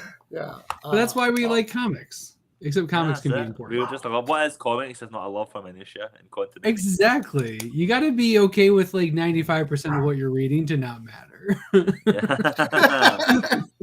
Ouch! I just spotted a little graphic revolving. 95%. I read a lot. That means there's still a huge amount of good stuff. That includes all of my entire oeuvre of work. So yeah, obviously this is the 5% I'm talking about. Plus, that's stuff. Like, yeah, you know. Wait, hold on. Is that's a John Lee's box? Is it labeled John Lee's? No, yes. Okay. I didn't just throw it in one of my magazine containers for this episode. I think there should be a picture of my face in the side, just like grinning. Right. It's like a Wheaties box, but it says John Lee's. Your pal, John Lee's. Yeah. Well, and you can use any of your time. Cry with your pal, John Lee's.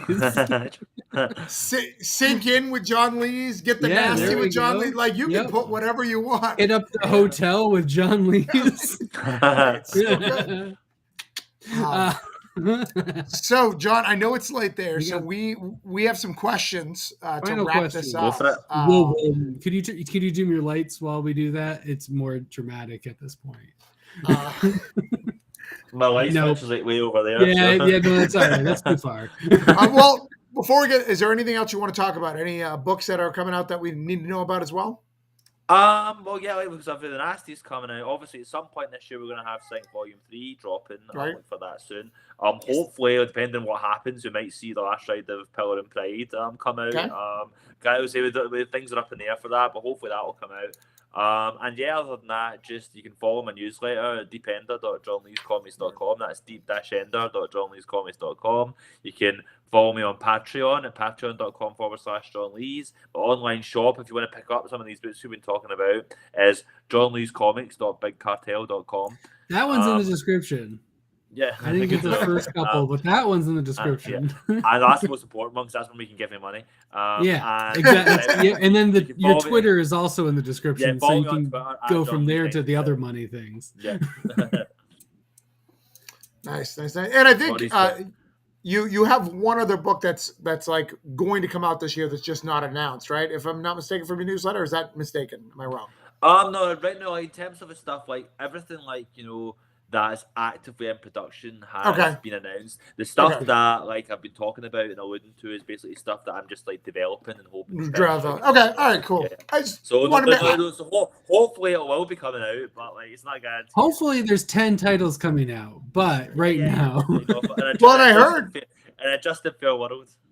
Yeah, I heard that Sync, you're going to be doing like 2 double-sized issues, right? And then they're going to separate it for the direct market. Is that what I heard? I don't know how much I'm allowed to reveal or how much like Tyler might. I know, so I can. He might send the snipers after me if I say too much, but I can say that. What's that we are planning to do some kind of inventive things, like with the Kickstarter model. We're going to try and experiment with some new formats. Nice. It's eventually going to come out in the direct market in the classic single issue format, but we're going to be maybe trying to do some interesting things with the Kickstarter beforehand. It's going to keep. I'm going to keep being able to add on to the hardcovers, still right? Be able to get those as well. We will always have them. Okay. Actually, now that you've mentioned that, I did just look at a new Charles Paul Wilson cover just this week. So, they're so cute. These are the ones that I read to my kid. Because they have really cute covers. Yeah, no, as long as you keep all the graphic descriptions in your bedtime stories reading that. Yeah. Look at those clowns. I read Neil Gaiman's Talking to Girls at Parties. I think that's the name of it. How to Talk to Girls at Parties. And because I was thinking about this interview, I was just like, oh, this is 64 pages, 64 pages. This should get a nice hardcover too. If this can do it, then that can do it.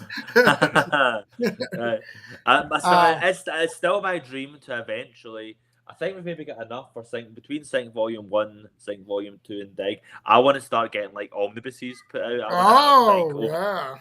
Covers, sleeves and stuff. Can they be super like slipcase fanciness? Because I'm all about it. That's my bucket list dream to eventually be able to do that. So we'll see. And you can put them on like a podium. So you can just like have it laid out like a large Bible. Yeah, exactly. My Bible, Yeah. And make sure you're missing one thing, like all obuduses, because it makes everyone mad. Yes. So whatever that one thing, you got to make sure that's not there, so everyone complains about it. Where's that weird scene in Dig? You just took out a scene from Dig? That's weird. I did like a 1-page like Sync story for an anthology. I'll just not put that in. Yeah.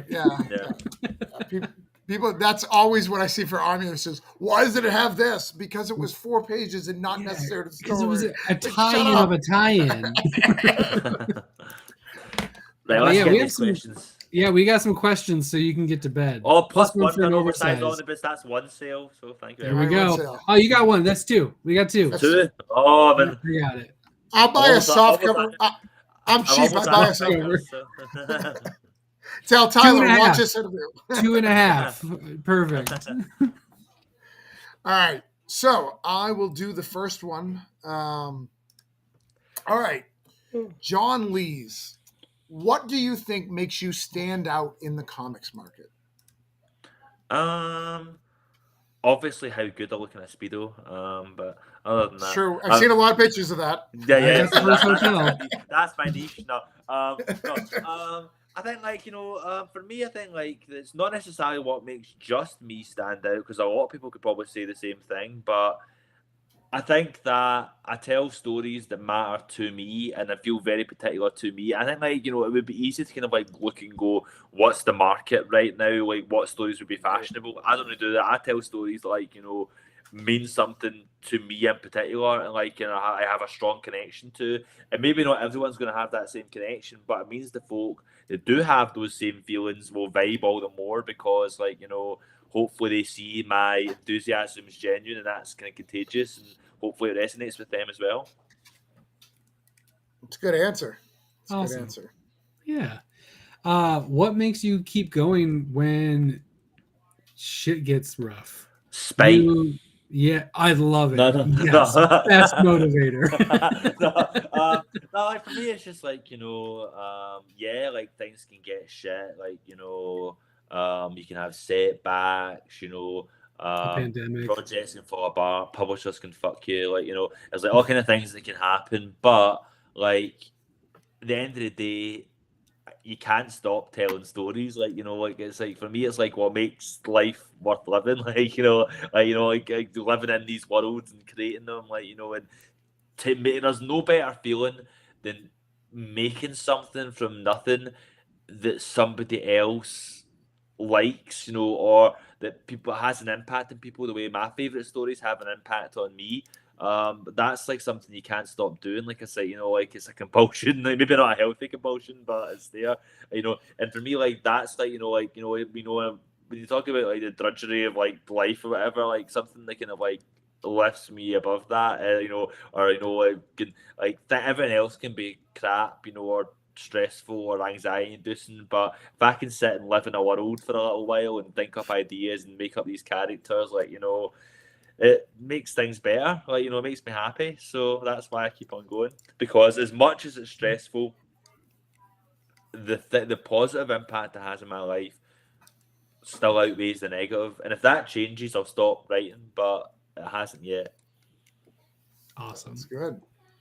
All right, the next one, and there may be a Love it. fourth one. So comfy depending cozy on- from a predominantly horror writer. I love it. I get all my nastiness out of the page. Yeah, exactly. It's all there. It's like metal music. It gets the aggression out, so Yeah. you're just super No, chill. it's the ones who write all the twee, cuddly, uwu stories you've got to watch out for. They're the Yeah, ones. they're the ones that are like, whoa, don't want to see them on the street. I remember John Lees is our rom-com story. Rom-com. Yeah, exactly. John Yeah. Lees. Yes, From rom-com, huh? the rom-com specialist. Rom-com specialist. Number 3. So what does leveling up look like to you, for you? So what is a level up? What is your next level of career? Where do you want to be 5 I think years? like for me, it's like leveling up is being able to reach more readers, being able to kind of like get work with like, you know, like tell bigger stories, better stories, like that more people can connect with, be able to reach a bigger audience, and then in turn having more success to be able to have the clout to tell more of the stories that I want to tell. Right. That for me, like, you know, like for me, like the ideal, like, you know, yeah, being able to do like what to be able to work for Marvel or DC, whatever, would be nice. But more than that, what I want is like the dream for me, whether it takes 5 years or 10 years or never, like, you know, like with the dream, like for me would be is that my name and like on a book becomes enough of like, you know, a brand and a signifier of success that I am able to pitch a book, and it can be a weird idea that seems fucking bizarre and unsellable, but I can say I want to do this and folk will go, well, it's John, so I'll let him do it, you know. And Yeah. like, you know, but also on top of that, you know, something else I'd love is being able to have the clout to kind of get other creators that I'm a big fan of, like, you know, people that I've known going way back, especially a lot of Scottish creators that I've known since the early days of like my writing group. Like, I'd love to be able to, like, you know, have the influence to be able to say this person's great, this person, like, you should give them a chance and people will listen to me because, like, you know, I've done like XYZ. That's something that's meant a lot to me as well. That for me, like, is the kind of, you know, like apex of leveling up, having the freedom to, and whether that's financial freedom, you know, or whatever, but, you know, freedom to, like, whatever that means, to tell the stories that I want to tell, the way that I want to tell them, to have them be read, and also to have my friends be able to tell the stories they want to tell as well. That would be the apex of leveling up for me. That's amazing. I love that. It's the, once you get through the window, you help other people get through the window. Yeah. You don't just keep running. You help them get them through. And I love that. Yep. So then it means then, like, you know, I have more people in the room with me if I want to then stand on their shoulders to get to the next floor. So. Exactly. You got to have the bodies underneath. I need someone to give me a leg up. You know? Yeah, you got to have the human ladder. And then last question. So that's the human centipede there. Yes, it's the old Human Centipede comic book acceleration. You know, which Human Centipede was the best rom-com of the early 2000s. Yeah. Speaking of Human Centipede, you never want to start an analogy with like speaking of Human Centipede, but I remember a panel at Glasgow Comic Con many years ago, and it was me and Ian Laurie, and it was a couple of other creators, and they were asking them like, how do you view the writer-artist like relationship? And the artist of this other team, who's a very sweet, very nice, very cuddly guy who does very nice all ages comics, said, well, I like to think of it as like Twilight, when a werewolf bonds for life with like, you know, their chosen partner, and they form like a connection, and you know, like that kind of like mark is left on their, you know, their partner for life, and they grow together. And then the panelists said, you know, like the kind of like person asking the questions, whatever you call that, I forget. But they said, well, that's very nice. Like, what do you think, John? Do you think, is that how you view the writer-artist relationship? And I said, well, I think it's more like the Human Centipede. But you know, I spot out shit into the mouth of the artist, and then and then it makes its way down. Who then spots out that shit into the mouth of the colorist, and then spots out that shit into the mouth of the letterer, who then spots it into a comic book. It's like, hi, we're at the end being like, thanks, that wasn't the worst. Yeah. And in an ideal situation, someone outside of it will pay for it. Yes. That's a human situation. Who's letting this keep going? Yeah, like the letter, like, after the letter on the chain is like the retailer, and the retailer spits into the mouth of the Yeah, can we be at the front? We're paying for this.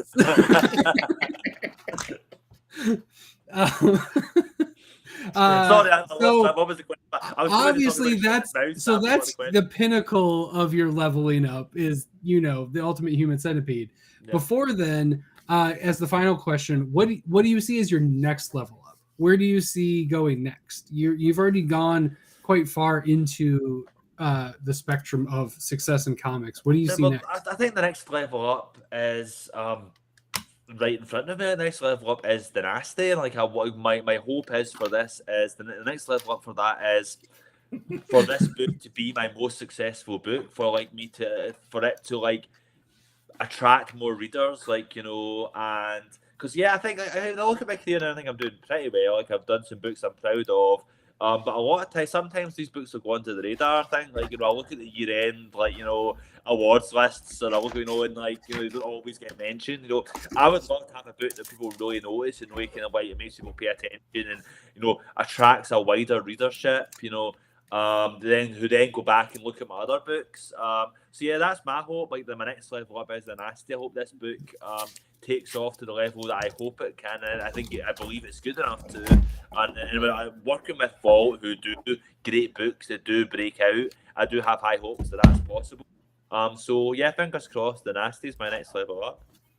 Let's hope so, because I just lost the Blue Flame, which was one of my favorite books going right now, and I need a new Vault book to just go crazy over. So it's set up right there. I'm all set. So everyone else should too. Happens. Yeah. I'm pretty excited about it. We'll invite Alonzo on this to work on Hotel 3. Oh yeah, like, you know, or just harass him on Twitter. Like, we'll invite him on the show. We'll be like, hey, we need to talk to you about level up. Hey, no questions. Let's talk about Hotel 3. Level up from Hotel Volume 2 to Level Hotel Volume 2. You could do 4 if it's like a whole when the movie comes out thing. Just do 3 now and we'll do 4 later. Yeah. We can wait. Yeah. But yeah, beyond that, like, next level up would be like, you know, I think always just wanting the next thing that I'm writing to be like something that I feel is like the best thing that I'm doing. Like, I don't want to feel like the best thing that I did is like something I did before. Like, I want everything I write to be something I feel passionate about. And like, you know, like the thing that I'm writing right now, like, you know, it's not like, you know, I'm with a publisher. I've not even really pitched it yet. but I'm writing the scripts and I'm like, yeah, this feels special. Like I'm really happy with this. So for me, that's the thing. Keep on leveling up. Like keep on trying to be better as a writer, and that's how you level up. Amazing. Well, I mean, great. you also level up on art team. You pick the best art teams, like. Yeah, like, So like every I think You like, get super I blessed. found a couple of artists who I love working with, like, you know, and I get on with and I trust, and like, you know, if I can keep on working with those guys forever, that'd be great. But I think we're done. We can I let John agree, go to Cormac. bed. You hear that? Forever. Forever. Forever. I'm afraid to like. He's one of my dream writers to do something with, and I'm afraid to even message him. He'd be like, "Yeah, I could do it in 2027." When I have I was talking about Alex. Yeah. Yeah, well, I'm thinking like you know how like the Egyptians, like, you know, the Egyptian pharaohs, like when they died, they buried with their You take him slaves. with you. Like, you know, I'm taking Alex with me when I go. All right, Alex, come here. Nice. To the tomb for you. That's the ultimate omnibus. Well, thank you, John. Like I Thank said, you. I think it's a damn shame that Marvel and DC isn't knocking on your door, because you were one of my favorite writers, and I'm not bullshitting. You were one of my favorite. Actually, you know that because I private messaged you. Like every one of your books. That's really nice of you to say. Like, you know, thank you very much for the kind words. And yeah, like, you know, like it does. If Marvel and DC would be nice, but as long as I can, like, you know, be writing stuff that, like, you know, people resonate with, like, you know, and like gets, you know, awesome folk like you saying kind things to me, that's enough for me. This isn't happening there, so I'm okay with it right now. Yeah. Don't sign an exclusive. Yeah, Just do like please don't take miniseries. this away. Yeah. This needs. I need 10 volumes of both Hotel and Sync. Then just do whatever you want. Die probably at that point. And that's where Alex goes. Yeah. But yeah, yes. thank you so much. And it's always great to hear you talk about. You can tell how passionate you are about this, and that this isn't just something that you're looking to do for something else. You can tell that you really care about it, and you work on your craft, and it shows, and it does show. I feel like every single time something new comes out from you, I'm like, this is the best Lees. This is the best Lees. That's what I'm hoping for. This is the best Lees, and that's the idea. It should, like, that's what you dream. hope for. It. I think you're there so far. So I'm very, not to put pressure on it, but I'm very excited about the Nasty. I'm very excited about it too. So everyone should go check that out. Order it. You have until Wednesday to order it. Then there'll be Final Cut order, but by Wednesday. Yes. Please order. Do it. But yeah, thank you so much. Thank you, guys. I think, Todd, everyone has leveled up. I think this interview is great. We've successful. People have leveled up. So you've leveled up with Todd, myself, and John Lees. Play that outro, Todd. Night, everybody.